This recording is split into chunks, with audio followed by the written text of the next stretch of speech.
লক্ষ্মীপুরের রামগতিতে মেধাবী শিক্ষার্থীদের বৃত্তি প্রদান করা হয়েছে। রবিবার 15 ডিসেম্বর সকালে রামগতি বিবিকে পাইলট মডেল হাই স্কুলে প্রথমবারের মতো বৃত্তি পরীক্ষার আয়োজন করেন SAR student association of Ramgati. এতে রামগতি উপজেলার 9 নং চরগাজী এবং 8 নং বড়ঘেরির 21টি প্রাথমিক বিদ্যালয়ের 5ম শ্রেণীদের শিক্ষার্থীরা অংশগ্রহণ করেন। পরে 15 জন শিক্ষার্থীকে মেধাবৃত্তি প্রদান করা হয়।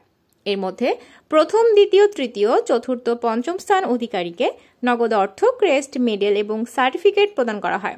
ষষ্ঠ, সপ্তম, অষ্টম, নবম এবং দশম স্থান অধিকারীকে মেডেল, নগদ অর্থ ও সার্টিফিকেট প্রদান করা হয় এবং 11তম, 12তম, 13তম, 14তম এবং 15তম অধিকারীকে নগদ অর্থ এবং সার্টিফিকেট প্রদান করা হয়। এ সময় অতিথি হিসেবে উপস্থিত ছিলেন রামগতি বিবিকে পাইলট মডেল হাই স্কুলের প্রধান শিক্ষক আব্দুল কুদ্দুস, রামগতি উপজেলার সাবেক ভাইস চেয়ারম্যান সেলিম হোসেন, রামগতি আসিয়া বালিকা পাইলট স্কুলের প্রধান শিক্ষক ফরাদ হোসেন সহ বিভিন্ন শিক্ষা প্রতিষ্ঠানের প্রধানগণ।